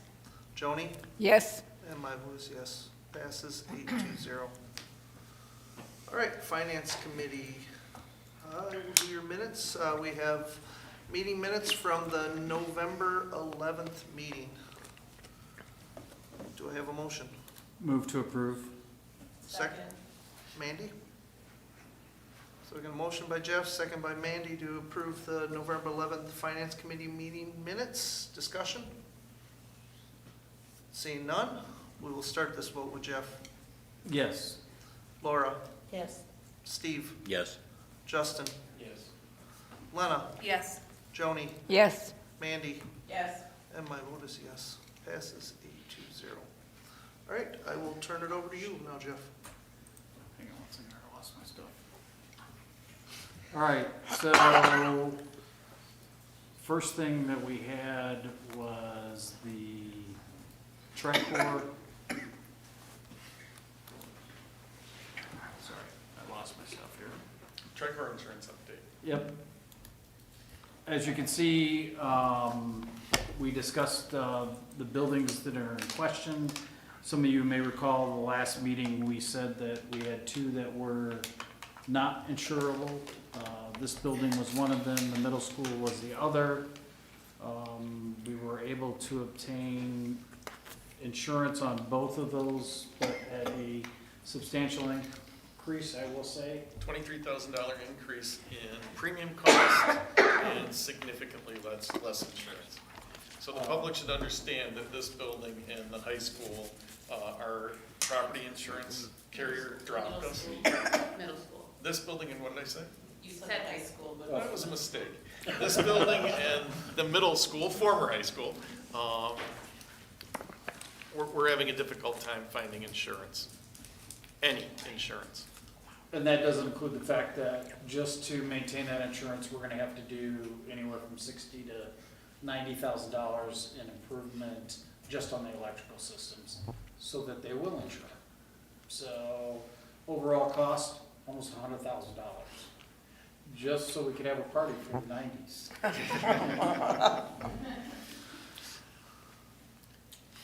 That being said, I will look for a motion. Well, I think it's just an update. Is it an? That's an update with the motion on the Sorry. full board. The finance committee already approved our insurance contract. We just got dropped, and so I don't know if that needs, unless, yeah, we've got a promotion down below. Yeah, so, all right, well, it says consider an action for approval. Yeah, but that's in the, we got that in new business, Jeff. Oh, I'm sorry, it's down below, I'm sorry, my mistake. 5.3, bus contract. I would say a very robust conversation, a little one-sided, that I was a little one-sided, and I apologize. The consensus was, after discussion, that we would go out to bid for the contract. While we appreciate the level of service here locally by certain employees of that particular company, we're still looking at a $250,000 base increase in our busing cost. Right now, it's between 1.3 and 1.4 million. It could be even more than $250,000. So we felt it'd be prudent to go out for bid. And that was unanimous. That's it. Do we need a motion from the full board for that? Well, we'll vote on it in Okay. new business. Oh, there it is, yep, sorry. That's all right. I'm bowling a Jeff here, so, all right. Is there anything else, Jeff? Nope, that's it. All right, moving on to new business. 6.1, consideration and action to waive policy 9160, public attendance at school events. And this is a policy that can be waived. I've been in contact with the attorneys for the school district and the attorneys for our insurance provider. And this is the policy that would allow the classes of the 1990s to sell and consume alcohol in our building between 5 p.m. and 11 p.m. on August 16th, 2025, so they could hold their reunion and have those beverages available. We will ask that liability insurance be provided if the classes were to hire a third-party portable bar or a caterer. We'd have to have liability insurance and work with our insurers to make sure that that happens. And the final thing that I would say is administration recommends that we do waive this policy, but this be a rare occurrence. Jeff? Alcohol, what are we looking at? Are we talking beer and wine, or are we talking like full-service bar? I'd ask the group. Yeah, we talked about both of those, you know, if you only serve beer, wine, or anything I can, that's fine. Obviously, there'd probably be some people that are like, you know, maybe like something with a Coke mixture or a 7-Up mixture, but, you know, I've been festival with either or, so. Pretty much it's up to you guys, what you want to allow us to do, if you're going to allow us. I think it would be fine if they hired a portable bar type of organization, or if a caterer that had a license would be able to do that, just for the liability insurance. I would Right. not recommend that the classes set up a bar on their own. No.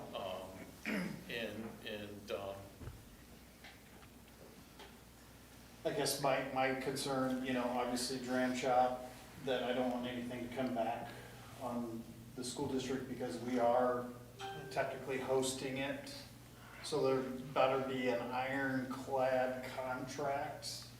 And we're an additional insured on that policy, and they will hold us harmless and indemnify us. The other is, sometimes people don't grow up, and is damage to our property. They're planning on having it in that gym, and correct me if I'm wrong, didn't we just redo those floors? At a significant cost?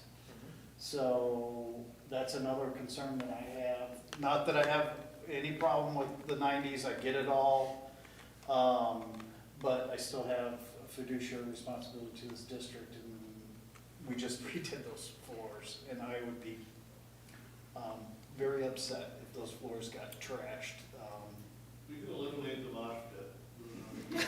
Well, yeah. So those are my two concerns as far as, it going forward. I don't have a problem supporting it, but I just want the assurance that those two things will be taken care of. Joni?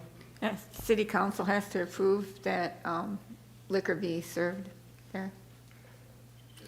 The city council has to work on an ordinance change, I believe. Is They're it? either gonna change the ordinance, or they're gonna give us a variance for one day. Okay. That's what they gotta decide, how to do it. And they set a precedent in the past with the Lime Walk and the sesquicentennial, Sesquicentennial, that is correct.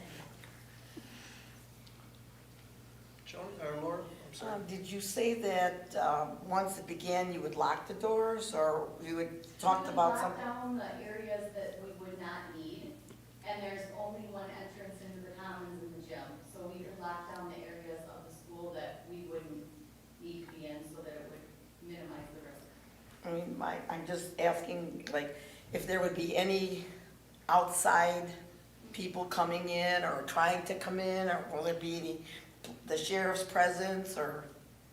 Well, I know you're not children, I know you're all adults, but, you know. the sheriff and the city policemen are all part of our group. I know that. The city chief of police has been in contact with me, so.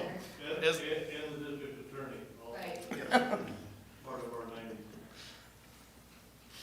Does anybody else? All right, what would the board like to do?